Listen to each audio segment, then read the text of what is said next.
Entonces, véanlo así. Inversiones a largo plazo es el primer tema ya de la parte que es de los activos no corrientes o de los activos fijos que estamos hablando. Ahora, ¿qué se va a ver acá? Lo que son las inversiones en acciones o en bonos, esas dos, las cuales permanecen más de un año en la empresa y que no forman parte del activo corriente o el activo circulante. Ahora, sí puede haber inversiones de ese tipo que sean de corto plazo, ¿no? Sí pueden haber acciones o bonos a corto plazo, pero en ese caso nosotros las vamos a meter en una cuenta que se llama inversiones transitorias. Y igual van en el balance general o el balance de situación financiera, pero en el activo circulante. Entonces, esas inversiones transitorias son también frecuentes, digamos, cuando uno compra una acción por un periodo de tiempo corto, cuando compra un bono que tal vez ya esté maduro, que ya casi esté de que se venza la fecha y recogerlo de los intereses, igual. Pero aquí es donde entra el detalle.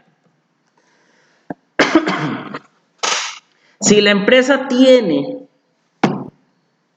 sobrante de efectivo que no necesita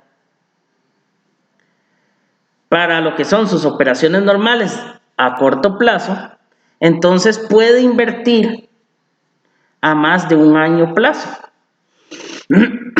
Ya ahí podemos hablar, por ejemplo, la empresa usualmente registra provisiones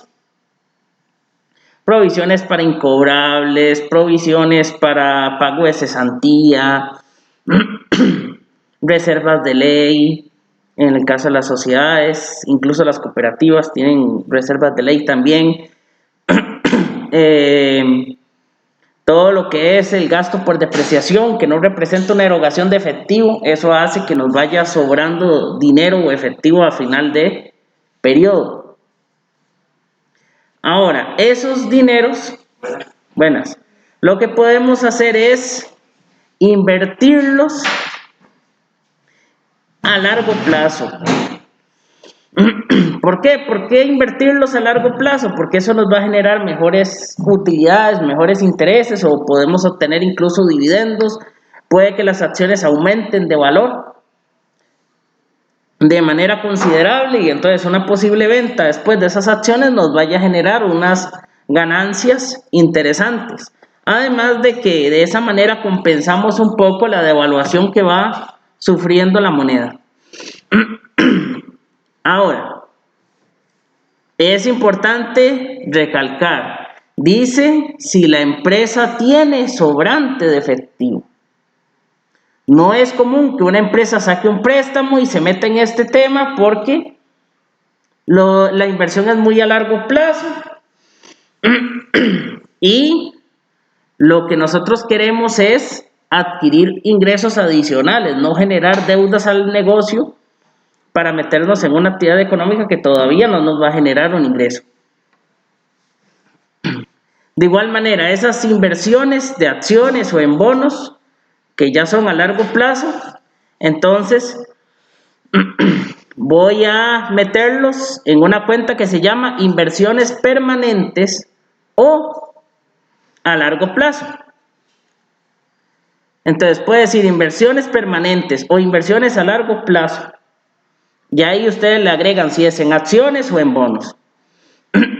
Ahora, esa cuenta igual va en el balance de situación financiera o en el balance general, después de lo que es el activo circulante. Ahora, en este tema analizaremos primero la inversión a largo plazo en acciones. Primero vamos a ver todo lo que es la parte de acciones, cómo se realiza el registro, el rendimiento de la inversión, a las bajas de precio del mercado y a la venta de acciones. En la número 1. Al final ya. Entonces, luego dice que posteriormente estudiaremos lo que es la inversión a largo plazo en bonos u obligaciones, en cuanto a su registro, al rendimiento de la inversión, al costo mayor o menor del valor nominal y a la venta de bonos.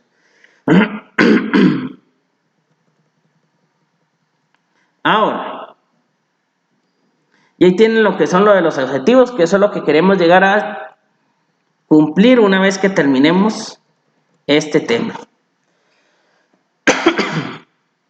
Ahora estamos en la página 3, en el punto 4.1, que son las inversiones a largo plazo en acciones. Ahora, si una empresa, después de cubrir sus operaciones normales con el efectivo que posee y aún le sobra, entonces puede invertir a largo plazo en acciones. Muchos prefieren utilizar lo que llamamos depósitos a plazo fijo, un certificado a plazo, meter el dinero a 1 año, 2 años. Ahora, esa es una buena opción también. Si usted lo hace en un banco del Estado, obviamente los intereses van a ser más bajos, pero la seguridad de que usted no va a perder el dinero es más alta. O lo puede hacer en un banco privado. Por ejemplo, hablemos de Mutual Alajuela La Vivienda, que es un ente privado, pero que usted sabe que tiene mucha trayectoria y demás, entonces puede invertir ahí y va a obtener un interés más alto. El detalle con las acciones es que no tienen un ingreso fijo, ya lo habíamos hablado anteriormente. El bono sí nos genera un interés fijo, pero las acciones no. Eso va a depender de si la empresa tiene o no utilidades y si decreta o no dividendos. Entonces, de igual manera, son opciones atractivas porque usted puede invertir en una empresa que después resulte tener un gran crecimiento, como lo tuvo Apple en su momento, como lo tuvo Windows en su momento. Ya habíamos hablado, me parece, de eso. Astra Rocket, que es la empresa que tiene Franklin Chan Díaz aquí en Costa Rica, tiró acciones por 5,000 colones hace algunos años y puede ser que tenga algún crecimiento ahí interesante y que de esa manera nosotros después recuperemos el valor de esas acciones, incluso le ganemos el doble, el triple de lo que lo habíamos pagado en un inicio, o que la empresa le vaya muy bien y genere muy buenos dividendos, que eso también puede ser una opción. Ahora, podemos invertir el dinero en acciones a largo plazo en acciones. Eso quiere decir que nosotros vamos a comprar o adquirir parte del patrimonio de otra empresa al comprar las acciones de esta. Nosotros vamos a ser dueños de una parte de esa empresa. Ahora, esas acciones las tendrá a más de 1 año. Y su cuenta se presenta en el balance general después del activo circulante y se denominan inversiones permanentes en acciones o inversiones a largo plazo en acciones. Ahora, nosotros vamos a estudiar lo que es la inversión a largo plazo en acciones de otra empresa por un monto menor al 25% de las acciones de esta. ¿Por qué? Porque el tratamiento contable de una inversión a largo plazo por un monto mayor al 25% del total es diferente. Pues con esa inversión se podrá tener cierto control en la empresa en la cual compramos acciones. Ahora, es ahí donde entra el gran detalle. Si usted ya tiene un margen mayor del 25%, ya tenemos un problema. Por ejemplo, y se los pongo así de ejemplo, seamos que somos 3 accionistas y yo tengo el 40% de las, digamos, yo tengo el 40-45% de las acciones. O sea, no tengo más de la mitad, no se hace lo que yo diga. Pero las otras personas, digamos de que tengo el 40%, las otras personas tienen el 60% repartido en 30 y 30. Y usualmente no había problema porque tal vez esos otros 2 socios eran 2 hermanos que ocupaban capital, yo me metí aportando el capital y ahí vamos. ¿Qué es el detalle? Que ocupan tomar una decisión. Y los dos están en posiciones opuestas, uno está a favor y el otro en contra. Yo con ese 40% ya tengo poder de volcar la balanza y con un 40%, o sea, es un porcentaje bastante considerable. Ahora, eso viéndolo desde el punto de vista de una sociedad pequeña. Si es una sociedad más grande y hay 20 accionistas y yo tengo un 40%, es mucho en una sola persona.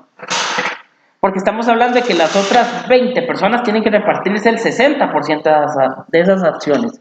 Entonces, básicamente, yo tengo que juntar un 11% para poder volcar las decisiones a favor de lo que yo piense. Y ese 11% pueden ser 2, 3 personas o puede ser otra persona que tenga el 11%. Y ya con 2 personas controlan a las otras 19. Entonces, ahí sí es un tema de cuidado. Y eso se ve varias películas, videojuegos, etc. Hablemos de, por ejemplo, en las películas de Batman, sale que él está ahí en las reuniones de la junta directiva, aunque esté dormido, como en las películas lo muestran, porque él tiene una participación mayoritaria, entonces él tiene mucho poder en la junta de accionistas, entonces él tiene que dar su voto para un lado o para otro para que se haga el movimiento. En otros videojuegos como los de Lara Croft también se ve que la protagonista tiene un control de un porcentaje mayoritario dentro de la empresa. Entonces, siempre se ve, incluso pueden ver películas en las que ustedes pueden analizar ese aspecto de cómo se ve lo que son los movimientos en las sociedades en cuanto a las votaciones de los accionistas y demás. Recuerden que aquí no es un voto por persona. Si yo tengo el 40% de las acciones, mi voto es el 40% ya ganado en favor de esa opción. Si otra persona tiene un 1% y vota a favor, es un 1% a favor, nada más. Ahora, el hecho de tener control mayoritario, por ejemplo, Disney tiene control mayoritario en Marvel, en Lucasfilm, que es el dueño de Star Wars, en National Geographic, en Fox, que ahora es Star. Entonces, ellos tienen un control, tienen que administrarlos, tienen que nombrar gerentes de confianza, tienen que vigilar las decisiones. No es lo mismo a que yo compre menos del 25%, por ejemplo un 10, un 15%. Mi opinión, si bien puede ser valiosa en caso de un desempate, no va a volcar completamente la balanza en favor de una u otra opción. Entonces podemos desentendernos un poco de la administración, delegarla a las personas que tienen mayor control y uno simplemente estar ahí con la inversión y recibiendo dividendos en el caso de que se den. Así de fácil. Ahora,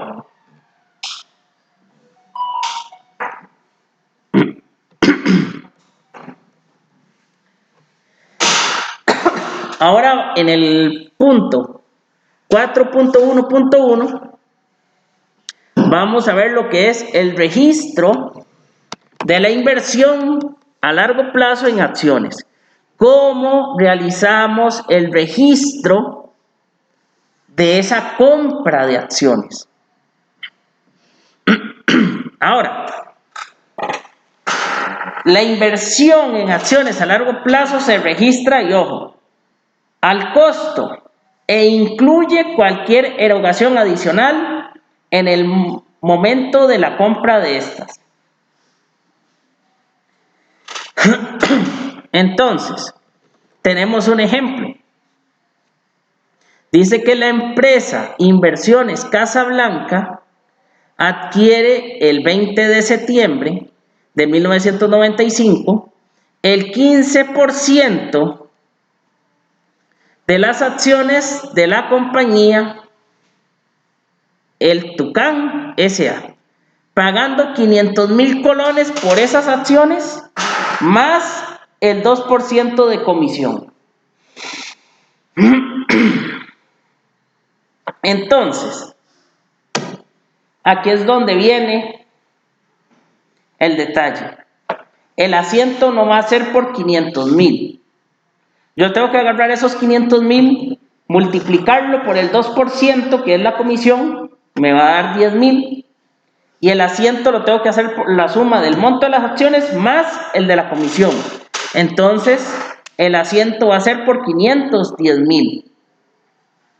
Así se los pongo de ejemplo.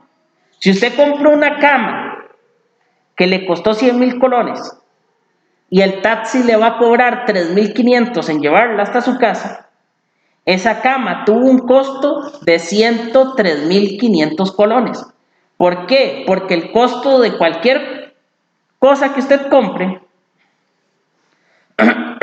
que sea a plazo fijo, por ejemplo, hablemos de edificios, terrenos y demás, tiene que incluir el costo del artículo más todos los gastos adicionales que usted haya tenido que incurrir para ponerlo a trabajar dentro de la empresa. Entonces, en este caso, esas acciones van a incluir el precio original de las acciones más la comisión que yo haya tenido que pagar al corredor de bolsa que me ayuda a comprarlas. Y aquí es donde viene lo vacilón. Ese corredor de bolsa se ganó un porcentaje por ayudarme a mí a comprar esas acciones. Pero otro corredor de bolsa se ganó también una comisión por ayudar a vender esas acciones. Y puede ser que la persona que me ayudó a mí a comprarlas sea la misma persona que las está vendiendo. Entonces ganó doble ahí. Ese es el detalle. Ahora, esas acciones yo las registro también con todo y la comisión, puesto de que el día de mañana, si yo deseo vender estas acciones y por ejemplo las vendo en 600,000, mi ganancia no fue de 100,000 colones, mi ganancia fue de 90,000 colones. Ahora, yo, está bien, la comisión no la registré como un gasto. O sea, no la estoy rebajando en el estado de resultados, se la estoy cargando directamente a este activo. Pero eso no hace que yo pierda dinero en el impuesto por el hecho de no meter este gasto, sino que lo que estoy haciendo es que el día de mañana, cuando venda esas acciones, me voy a dar cuenta si hubo en realidad ganancia o no. Puede ser que las tenga que vender a un precio más bajo, o puede ser que las venda al mismo precio y al menos recuperé. Pero si las vendí en 600,000 colones y tengo 90,000 colones de ganancia, tengo que pagar impuestos de las utilidades sobre esos 90,000, no sobre 100,000, porque el costo real fue 510,000. Ahora, ese precio de 500,000 lo pone el mercado. Por ejemplo, ¿se acuerdan que estábamos hablando de lo que hizo Messi con la Coca-Cola? Que las corrió a un lado y... sí, fue Cristiano Ronaldo, perdón. Cristiano Ronaldo corrió las Coca-Colas a un lado y dijo que mejor el agua. Y al otro día el precio de las acciones de la Coca-Cola habían caído en un 22%. Eso quiere decir que las acciones de Coca-Cola valían un 22% menos. Ahora, vean que en 500,000, el 2% es 10,000. Ahora, 22, ya estamos hablando que son 110,000. O sea que en vez de valer 500,000, hubieran pasado a valer 390,000. Entonces, eso es una pérdida importante. Ahora, ¿es una pérdida real o no? Ahí es donde hay que tenerlo muy claro. Los precios de las acciones cayeron.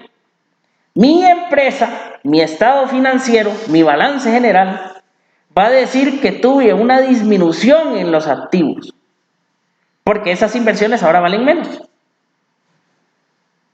Pero no es una pérdida real. No hasta que yo las venda. Si las vendo a ese precio, sí. Perdí porque, por ejemplo, las compré a 500,000 y las vendí muchísimo más baratas. Entonces, ¿cómo pagan el precio de las acciones? ¿Cómo? ¿Cómo sacan el precio de las acciones? ¿Cómo sale el precio de las acciones? Oferta y demanda. Lo mismo que el precio del Bitcoin, lo mismo que el precio del dólar, lo mismo que el precio de los huevos, del aguacate, de la leche y de todo eso. Entonces, es oferta y demanda. A veces hay detalles que hacen que las acciones caigan. Por ejemplo, que Cristiano Ronaldo no apoya a la Coca-Cola. Eso hizo que el 22% de las acciones, que perdiera un valor del 22%. ¿Por qué? Porque hubo gente que una vez dijo, mejor vendo. Mejor las vendo antes de que caiga el precio. ¿Por qué?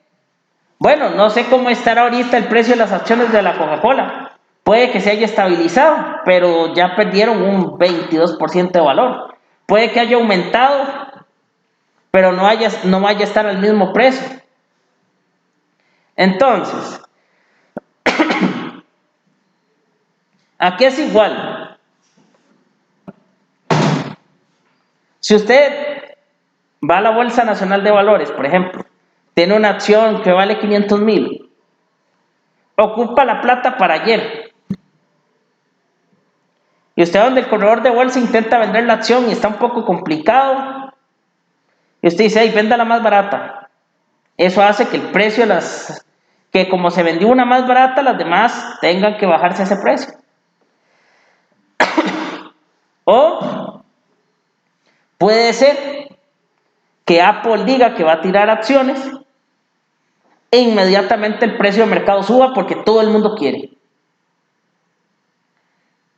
Entonces, entre mayor demanda o entre mayor expectativa haya sobre esas acciones, más valor va a tener. Incluso, porque hay casos, cuando vean la materia de auditoría van a ver algunos casos polémicos de una empresa en Estados Unidos que funcionó básicamente estafando a la gente casi 10, 15 años. No tenían ni negocio montado, lo que hacían era vender y revender las acciones, hacer como que invertían, aumentar el valor de las acciones. Entonces, con las acciones, con la gente que compraba acciones nuevas, le pagaban dividendos a las personas que ya estaban y hacían ahí un montón de cosas. Y fue un caso muy sonado. Entonces, eso también puede influir. Si la empresa tiene una buena imagen, puede hacer que aumente el valor de esas acciones. Así se los pongo. Tiempos de pandemia. ¿Cuáles fueron las acciones que aumentaron? las acciones de las empresas que fabrican alcohol en gel, mascarillas. Las empresas en China que fabrican mascarillas no dan abasto, están casi que a turnos dobles en la fabricación y las acciones subieron. Entonces, mucha gente llegaba y decía, yo quiero invertir en eso. Y eran muchos los interesados, había mucha demanda. Entonces los que tenían acciones decían, uña, bueno, yo la compré en $1,000, pero puede ser que, ay no, yo se las vendo, pero se la vendo en 3,000. Sí, pum, se fue escalando el precio, se fue escalando. Y como es el precio que la gente está dispuesta a pagar, es entonces el precio que dice el mercado. ¿Qué es lo que pasa? Cuando la pandemia estaba empezando, hubo un auge en la compra de esas acciones. Y probablemente ya los precios de las acciones se hayan estabilizado, ya la gente se le haya quitado mucho la impresión inicial de comenzar a comprar acciones. Y ya esté estable, pero en un precio alto. Porque obviamente la empresa está generando utilidades porque están aumentando las ventas. Estamos hablando de que una mascarilla de esas desechables antes valía 15 colones. Después estuvieron valiendo como 100 colones. Ahora valen 1,000. Y es ahí donde uno dice, pucha, y no, mucha plata. Tuvo un aumento de ¿qué? Casi un 100% más. Cuesta 10 veces más que antes. Entonces, obviamente está generando más utilidades, más dividendos, hay una gran demanda. Pero ahí es donde usted tiene que analizar el mercado. ¿Por qué? Porque ya dijimos que no íbamos a alcanzar normalidad hasta que se cumpla lo de la inmunidad de rebaño. Ahora, muchos países ya la están alcanzando, muchos países ya estaban haciendo aperturas comerciales. Luego se vino la variante Delta, entonces eso es lo que lo pone a uno a cuestionarse si esto va a ir a mejor o a peor, hay que esperarse. Pero si ya, por ejemplo, Costa Rica para inicios de diciembre, finales de diciembre, se estima que vamos a adquirir inmunidad de rebaño, habría que ver cómo se comportan los casos y cómo va evolucionando todo a nivel mundial, porque entonces en el momento en que usted vea que la cuestión va a comenzar a mejorar es el momento de vender esas acciones que usted compró de las empresas de mascarillas, porque una vez que esto comience paulatinamente a regresar a la normalidad, las ventas de mascarillas van a regresar otra vez a la normalidad, los precios de las acciones también, entonces es el buen momento, es venderlo en estos momentos que se encuentra alto. Aunque, como le digo, no es un tema ciencia cierta porque primero hay que esperar cómo va a evolucionar el virus y de verdad ya para el 2022 vamos a tener normalidad o vamos a continuar con esto. Entonces, los tiempos pueden variar, pero cada vez hay un panorama más positivo para el otro año. Entonces eso puede también involucrar de que el precio de las acciones baje y ya puede ir tiempo de vendiendo. Entre octubre ya es bueno. ¿Por qué? Porque ya para noviembre, diciembre uno se va dando cuenta cómo está el asunto. Si ya Navidad comienza a correr normal en muchos países, eso va a hacer que el precio de esas acciones caiga. Y que el precio de las demás acciones de las otras empresas comiencen a subir. ¿Por qué? Porque hay empresas que ahorita que les ha ido muy mal. Hoteles, restaurantes. Por ejemplo, restaurantes, pero no los de comida para llevar, porque eso es todo lo contrario, les fue muy bien. Pero acciones en hoteles y todo eso, negocios que tal vez puede que ya se comiencen a recuperar y tienen un valor de acciones bajo en este momento, entonces ahí es donde usted puede decir, ok, vendo las que tenía en mascarillas e invierto en turismo.